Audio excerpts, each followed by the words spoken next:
देखिए पिछले क्लास में हम लोग समझे थे समुद्र विज्ञान क्या होता है, उसके कुछ विकास से संबंधित बातें हम लोगों ने देखा था, ठीक ना। यहाँ पर उसके आगे की चर्चा करेंगे कि किस प्रकार से समुद्र विज्ञान का विकास हुआ, कौन कौन सी बातें हुई।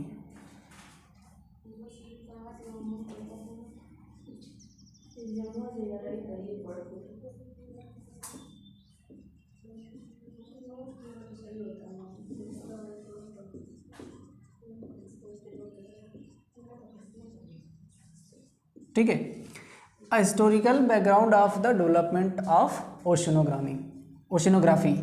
एक विद्वान हुए थे हर्डमैन। हर्डमैन का कहना था कि समुद्र विज्ञान का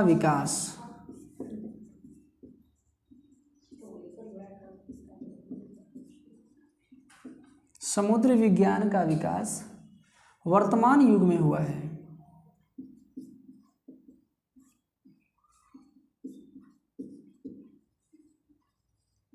वर्तमान युग में हुआ है, किंतु इसकी उत्पत्ति अत्यंत प्राचीन है। इसकी उत्पत्ति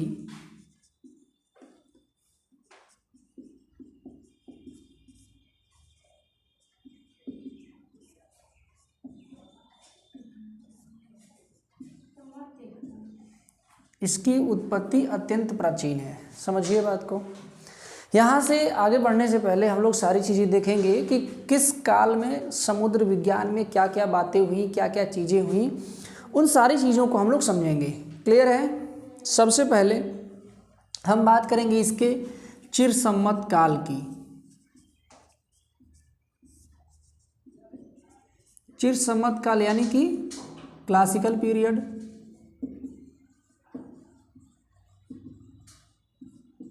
यानी कि इसके क्लासिकल पीरियड की बात करते हैं। क्लासिकल पीरियड यानी कि प्राचीन समय, प्राचीन से लेकर के हम लोग वर्तमान युग तक की चर्चा इसमें करेंगे। प्राचीन से वर्तमान युग तक की बातों को इसमें देखेंगे, समझेंगे। समझिए, देखिए, सबसे पहले अगर हम यूनान काल से पहले की बात करें तो 2000 ईसा पूर्व से भी पहले, है ना, 2000 बीसी से भी पहले फोनेशिया वासियों की चर्चा हम करेंगे यहाँ पे। हालांकि ज्योग्राफिकल थाट में, भौगोलिक चिंतन में हमने ये चीज़ें आपको बताई हुई हैं वहाँ पे। एक बार यहाँ रिकॉल कर लेते हैं समुद्र विज्ञान के हिसाब से। तो जो फोनेशियन वासी थे, फोनेशियन वासियों को नौका निर्माण का ज्ञान था और इनको भौगोलिक ज्ञान भी था। नौका निर्माण करना जानते थे, नावें बनाना जानते थे, नौ संचालन करना जानते थे फोनेशिया के लोग। भौगोलिक ज्ञान था इनको, है ना। भौगोलिक चिंतन में हमने ये सारी चीज़ आपको पढ़ाई हुई है। लेकिन थोड़े स्वार्थी किस्म के आदमी थे, अपना ज्ञान किसी को बांटते नहीं थे। फोनेशियन वासी नौका निर्माण के बारे में जानते थे। ये अपनी नावें ले करके और घूमा करते थे आसपास के क्षेत्रों में, है ना। जैसे कनारी द्वीप समूह इन्होंने ही खोजा था। कनारी द्वीप समूह इन्होंने ही खोजा था। ये कहते थे कि जो हरक्यूलिस के पिलर्स हैं, यानी कि जो हरक्यूलिस के पिलर्स हैं, वो एक तरफ जो जिब्राल्टर जल संधि पाई जाती है, जिब्राल्टर जल संधि अटलांटिक महासागर और भूमध्य सागर को जोड़ती है। तो पिलर्स मानते थे कि एक तरफ अफ्रीका एक पिलर है और एक तरफ यूरोप दूसरा पिलर है ना। और बीच में क्या है, भूमध्य सागर है, और भूमध्य सागर में पृथ्वी एक डिस्क की तरह, चक्र की तरह है, तैर रही है, और पूरा ये पिलर पर ही सब टिके हुए हैं। ये विचारधारा किसकी थी? होमर महोदय की थी, जो महाकवि थे यूनान के। ये होमर महोदय की विचारधारा थी कि आकाश स्तंभों पर, खंभों पर टिका है और पृथ्वी सागर सरिता से घिरी हुई है। तो ये उसी भूमध्य सागर की बात कर रहे थे। तो समुद्र विज्ञान में कहाँ कहाँ से जल भंडार को ये लोग समझे, है ना, उसकी चर्चा यहाँ पे हम लोग करेंगे। उसके बाद फिर आगे बढ़ने पे हमें समझ में आता है जो अरस्तु की पुस्तक है, अरस्तु की मेटियोरोलॉजिका। अरस्तु की जो मेट्रोलॉजिका है ना, यानी कि इसमें अरस्तु ने वर्षण, संघनन और वाष्पन की प्रक्रियाओं पर चर्चा की है। अरस्तु ने मेट्रोलॉजिका अपनी पुस्तक में वर्षण, संघनन और वाष्पन की प्रक्रियाओं पर चर्चा की है। ध्यान दीजिएगा, सबसे पहले हाइड्रोलॉजिकल साइकिल यानी कि जलीय चक्र। जलीय चक्र के बारे में विचार देने वाले सबसे पहले आदमी कौन थे? एनेक्सागोरस।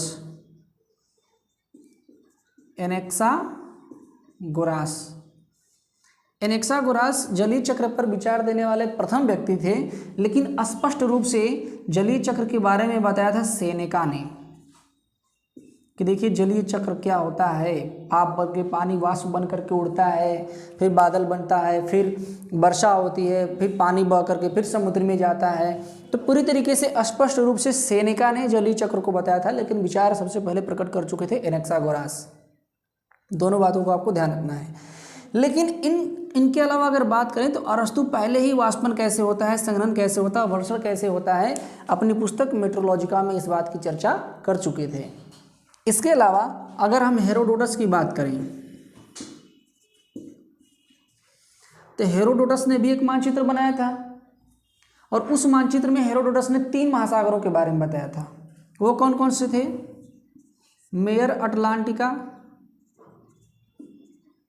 या मेयर अटलांटा भी कहते हैं, मेयर ऑस्ट्रेलिया और मेयर एरिथ्रियन। ठीक ना, 3 महासागरों को बताया था। इसके पार की जो अज्ञात भूमि थी उसको अज्ञात यानी कि टेराकोटा कहा जाता था। टेराकोटा शब्द हालांकि किसका दिया हुआ है? टालमी का दिया हुआ है, ठीक ना, रोमन काल में चल करके यहाँ पर इसको अज्ञात कहा जाता था।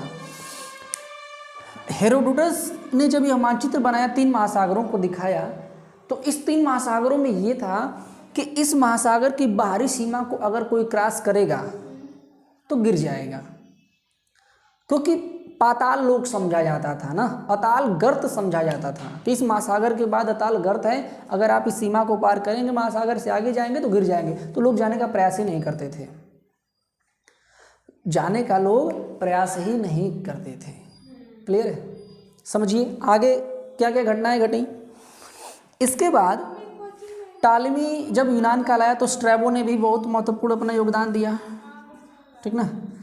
स्ट्रैबो ने महासागरों के बारे में थोड़ा सा सोचना शुरू किया और नदी अपर्दन के बारे में बताया कि नदी अपर्दन करके कहाँ गिरती है?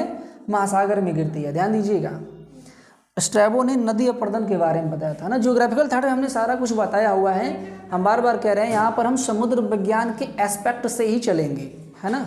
पूरी कहानी जानने के लिए जो बिल्कुल ज्योग्राफिकल थॉट के है, आप प्ले लिस्ट में जा करके वहाँ देख सकते हैं। तो स्ट्रैबो ने नदी अपर्दन के बारे में बताया कि नदी अपर्दन करती है, पानी पूरा जा करके महासागरों में कहीं ना कहीं मिलता है। उसके बाद टालमी महोदय आए। टालमी महोदय ने हिंद महासागर को नक्शे पे लाया, ठीक ना। हालांकि इसको अज्ञात प्रदेश ही कहते थे वो, लेकिन बंगाल की खाड़ी को नक्शे पर टालमी महोदय ने प्रस्तुत किया। इस तरीके से धीरे धीरे महासागरों के बारे में अन्वेषण होते रहे, लोग नई नई चीज़ों को, नए नए ज्ञान को सीखते रहे, जानते रहे। क्लियर? ऐसे करके ये सारी चीज़ें चलती रहीं। इसके बाद आ गया डार्क एज, अंधयुग, रोमन काल के बाद। डार्क एज जब आया तो ज्ञान विज्ञान जितना भी विकसित हुआ था यूनान काल में, रोमन काल में, उस सब का नाश हो गया, सब कुछ नष्ट हो गया, क्योंकि लोग कुछ समझते ही नहीं थे। चर्च का प्रभाव था, जो सही बात वैज्ञानिक बात बताता था उसको मार दिया, बढ़ो चुपचाप बेवकूफ नहीं का, गलती बता रहे हो, ठीक ना। कासमास नामक एक विद्वान था उस समय। कासमास वो नहीं जो हमबोल्ट की पुस्तक है, कासमास एक विद्वान हुआ करता था डार्क एज में। कासमास को लोगों ने यह जबरदस्ती कहा कि चर्च वालों ने लिखा कि लिखो कि पृथ्वी चपटी है, और बेचारा बैठ के लिखा पृथ्वी चपटी है। तो डार्क एज में ऐसी ऐसी बातें चली, मतलब बिना फिजूल की बात, जो वैज्ञानिक तरीका है, जो वैज्ञानिक दृष्टिकोण है, उसको छोड़ करके धर्म के प्रति इतने लोग कट्टर हो गए, इतना ज़्यादा धार्मिक अंधविश्वास फैल गया कि वैज्ञानिक चीज़ें पीछे छूट गई। धार्मिक बनिए, लेकिन इतना भी नहीं कि वैज्ञानिक सोच और दृष्टिकोण जो सही क्या है गलत क्या है वो सब पीछे छोड़ दें आप, है ना ये चीज़। इसके बाद जब बीतता है अरब काल आता है, तो अरब काल में विज्ञान का बहुत ज़्यादा प्रभाव नहीं था, है ना, क्योंकि अरब व्यापारी छोटे छोटे स्थल खंड पर ही जाते थे, समुद्र में उतरने का प्रयास किसी ने नहीं किया। भारत वालों को कौन कहे, भारत वाले तो जा करके जो है बहुत बाद में 1980 के बाद 1970 के बाद जो है समुद्र विज्ञान में अपना इनका श्री गणेश हुआ, है ना। भारत में उस समय जो है वैदिक सभ्यता चलती थी, है ना, सनातन धर्म हिंदू धर्म था, जो पंडित वगैरह ब्राह्मण वगैरह लोग हुआ करते थे, उनका कहना था देखो समुद्र का जल खारा है, समुद्र के पानी को अगर हम छुएंगे तो अधर्मी हो जाएंगे, ये बातें चलती थी, है ना। इस वजह से वो समुद्र में नहीं उतरते थे। भारतीय समाज, भारतीय प्राचीन जो समय था वो तो बहुत ही ज़्यादा विख्यात था ना, क्लियर है। अभी अगर आप अरस्तु के बाद के काल को, मौर्य एम्पायर को देखिए, तो मौर्य एम्पायर का इलाका अब चारों तरफ फैला हुआ था, लेकिन उसके बाद का कोई विकास नहीं हुआ। भारत का क्षेत्रफल क्या हुआ, घट गया उसके बाद, क्योंकि तमाम प्रकार की धार्मिक मान्यताएं आ गई। धार्मिक मान्यताएं जब आती हैं तो आपके सोच को संकुचित कर देती हैं, ये चीज़ें हुआ था, ठीक।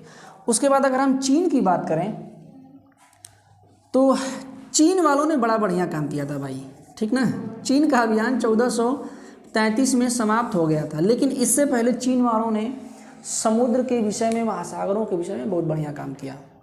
ये काम इसलिए करते थे, लोगों को घूम घूम के ये कहते थे, दिखाते थे कि मैं बहुत उदार हूँ और मेरी सभ्यता दुनिया के अन्य देशों से बहुत सभ्य है, बहुत श्रेष्ठ है, चीन दुनिया का सर्वश्रेष्ठ देश है। ये वहाँ के लोगों की उस समय की धारणा हुआ करती थी। जो आज हम कंपास पढ़ते हैं, कंपास की खोज चीनियों की ही देन है, ठीक ना। जो हम कंपास पढ़ते हैं ना, कंपास का आविष्कार चीन में ही हुआ था, चीनियों ने ही बनाया था समुद्री रास्ते को तय करने के लिए, ठीक है। एक मेन नाम याद रखिएगा, झांग ही, झांग का तो वैसे नाम ही होता है तो झांग ही एडमिरल था, नौसेना का अधिकारी था चीन का, है ना। झांग ही ने बहुत बढ़िया कार्य किया, पूरे समुद्रों को ये लोग ढूंढ डाले, अलग अलग रास्तों का पता लगा लिया, कई कई देशों का पता लगा लिया, लेकिन राजनीतिक कारणों से 1433 में इनको अपना अभियान रोक देना पड़ा। कुछ आंतरिक कारण था इसका। यहाँ से जब बात आगे बढ़ती है तो गोल्डन एज ऑफ डिस्कवरी आता है। क्या आती है? गोल्डन एज ऑफ, नोट कर लीजिएगा, डिस्कवरी, ठीक ना।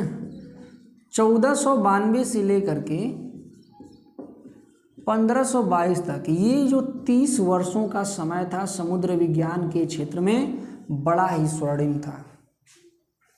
इसमें तमाम प्रकार की खोज यात्राएं हुई। सबसे पहले कोलंबस चला भारत की खोज में। भारत सोने की चिड़िया हुआ करता था, मसालों का बहुत बड़े पैमाने पर उत्पादन करता था। पूरे दक्षिणी एशिया के जितने भी देश थे वो पूरे समृद्ध थे। लालच बढ़ता गया। उससे पहले हालांकि 1486 में एक नाम नोट कर लीजिएगा आप, बार्थोलोम्यू डियाज आया था। डियाज, है ना, ये अफ्रीका तक, केप ऑफ गुड होप तक आ गया था, है ना। कुछ विद्वान ये मानते हैं कि भारत तक भी आ गया था बार्थोलोम्यू डियाज, लेकिन स्पष्ट रास्ता इसको पता नहीं था, स्पष्ट रास्ते की खोज नहीं कर पाया। उसके बाद चला कोलंबस इरेटोस्थनीज के बताए मार्ग पे चला था, और इरेटोस्थनीज का मार्ग थोड़ा सा भ्रमित था। उसी का अनुसरण करते हुए चला और भारत के पश्चिमी तट पे पहुंचना चाहता था, ठीक ना, मतलब पश्चिम की तरफ से भारत आना चाहता था कोलंबस, और इसी चक्कर में पहुंच गया अमेरिका। कोलंबस ने 3 यात्राएं की और लंबे समय तक समुद्र में रहा। मुख्य रूप से 3 यात्राएं इसकी जानी जाती हैं। लंबे समय तक समुद्र में रहा, स्पेन का निवासी था। स्पेन की राजधानी उस समय इसाबेला थी।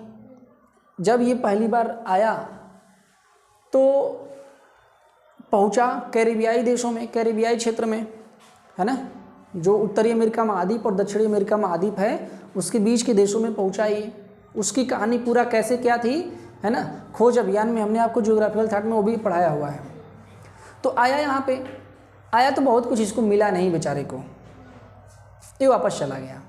स्पेन की महारानी जो थी फिर से इसकी यात्रा का प्रबंध किया, कहा कोई बात नहीं, ठीक है फिर जाओ। फिर आया, दोबारा इसको कुछ नहीं मिला, फिर भेजा गया, तीसरी बार इसको कुछ नहीं मिला, पनामा नहर को पार करके प्रशांत महासागर में जा ही नहीं पाया, ठीक ना।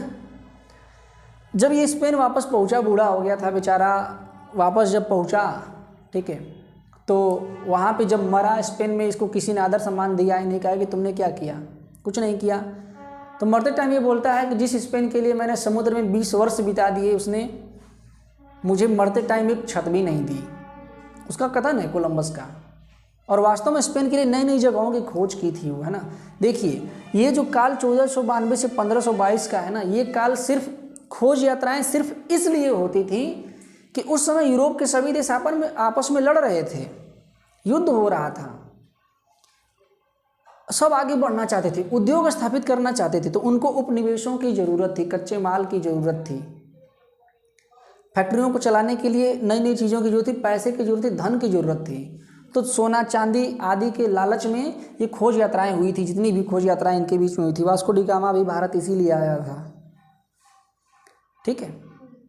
तो ये 1492 में पहुंच गया अमेरिका।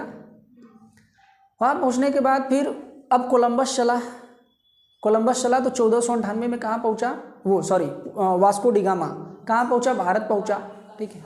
हाँ, भारत आया। भारत आने के बाद फिर उसके बाद रास्ता मिल गया स्पष्ट यात्रा करने का। कुस्तुनतुनिया पर 1453 में तुर्कों का अधिकार हो गया था, जो मुस्लिम समाज था उसका अधिकार हो गया था कुस्तुनतुनिया पर। रास्ता उन लोगों ने जाम कर दिया, तो इनको धन और सारी चीज़ें, भारत से व्यापार हो नहीं पाता था, तो समुद्री रास्तों की खोज की इन लोगों ने। उसके बाद आगे चल करके क्या हुआ कि 1519 में मैगलन नामक नाविक चला और पूरी पृथ्वी की परिक्रमा की मैगलन, लेकिन पूरी परिक्रमा ये पूरा नहीं कर पाया बेचारा, ठीक ना। और 1521 आते आते, नोट कर लीजिएगा, 1521 में फिलीपींस के आदिवासी इससे मिल गए और फिलीपींस के आदिवासियों ने इसको मार डाला, ठीक है। फिलीपींस के आदिवासियों ने मैगलन को 1521 में मार दिया। इसके बाद मैगलन का जो साथी होता है सेविसियस मैगलन के दल बल को लेकर के आगे बढ़ा और अपनी यात्रा पूरी की। लेकिन मैगलन पहला ऐसा आदमी था जिसने नाव के द्वारा पूरी पृथ्वी की परिक्रमा की और बताया कि पृथ्वी गोल है, ठीक है। इतनी सारी चीज़ें हो गई। इसके बाद फिर 1522 के बाद का जो काल आता है वो मॉडर्न काल आता है। आगे की चीज़ें क्या क्या हुई, क्या क्या घटनाएं हुई, जैसे उसके बाद पहली बार लगभग 1772 के आसपास कैप्टन जेम्स कुक चले। 1772 के आसपास कैप्टन जेम्स कुक चले, और जेम्स कुक पहले ऐसे नाविक थे, समुद्री यात्री थे, जिनका मकसद ही था समुद्र की गहराई का पता लगाना, समुद्र में नए नए जगहों को खोजना। इनका मकसद ये नहीं था कि हमें अपने देश के लिए ये उपनिवेश खोजना है, वो उपनिवेश खोजना है। ऑस्ट्रेलिया और न्यूजीलैंड की खोज उन्होंने ही की, है ना। लेकिन उनका उद्देश्य ये नहीं था कि हम सोना चांदी और धन दौलत लूट करके अपने देश को ले जाके दें, ये उद्देश्य से वो यात्रा नहीं किए थे। हालांकि 1779 आते आते उनकी भी हत्या कर देते हैं हवाई द्वीप के आदिवासी, ठीक ना। हवाई द्वीप के आदिवासियों ने क्या किया, 1779 में कैप्टन जेम्स कुक की भी हत्या कर दी, है ना। देखो जो महान लोग होते हैं उनको यही सब सहना पड़ता है ना। हाँ, बहुत सारी दिक्कतें होती हैं, है ना। आप इतिहास पढ़ेंगे तो इतिहास में बहुत सारी चीज़ें हैं, है ना। जैसे जो लैली था, काउंट लैली, स्पेन का भारत में जो है कि सेनापति था, सॉरी फ्रांस का सेनापति भारत में था। भारत के लिए बहुत कुछ किया उसने, बहुत कुछ किया लैली ने। और जब 1757 का प्लासी का युद्ध अंग्रेज जीत गए, है ना, फ्रांसीसियों की हालत बिल्कुल ख़राब हो गई। वांडीवास के युद्ध में भी फ्रांसीसी हार गए।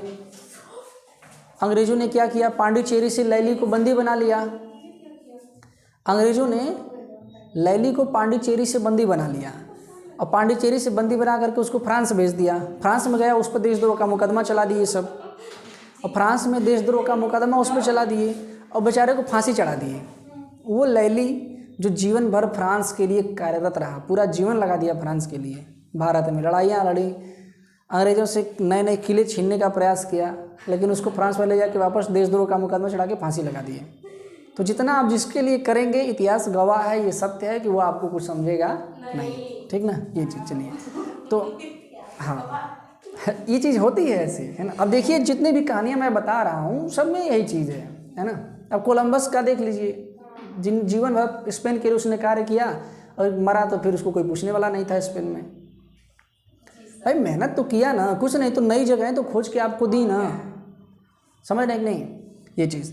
तो ये चीज़ें समुद्र विज्ञान के विकास की ऐतिहासिक पृष्ठभूमि थी। इसके आगे जो आधुनिक काल आता है, चिरसम्मत काल के बाद, क्लासिकल पीरियड के बाद, है ना, हम लोग आगे समझेंगे क्या क्या हुआ चैलेंजर अभियान से, है ना। ये चैलेंजर अभियान में क्या क्या चीज़ें हुई थी, क्या क्या बातें हुई थी। उसके बाद अलग जो विविल थॉम्सन ने क्या किया, डार्विन ने क्या किया, हॉल और डाना ने क्या किया, ये सारा कुछ समझेंगे। मौरी ने क्या किया, जो आधुनिक समुद्र विज्ञान के पिता कहे जाते हैं, उन सभी लोगों के कार्य हम लोग देखेंगे। ठीक है।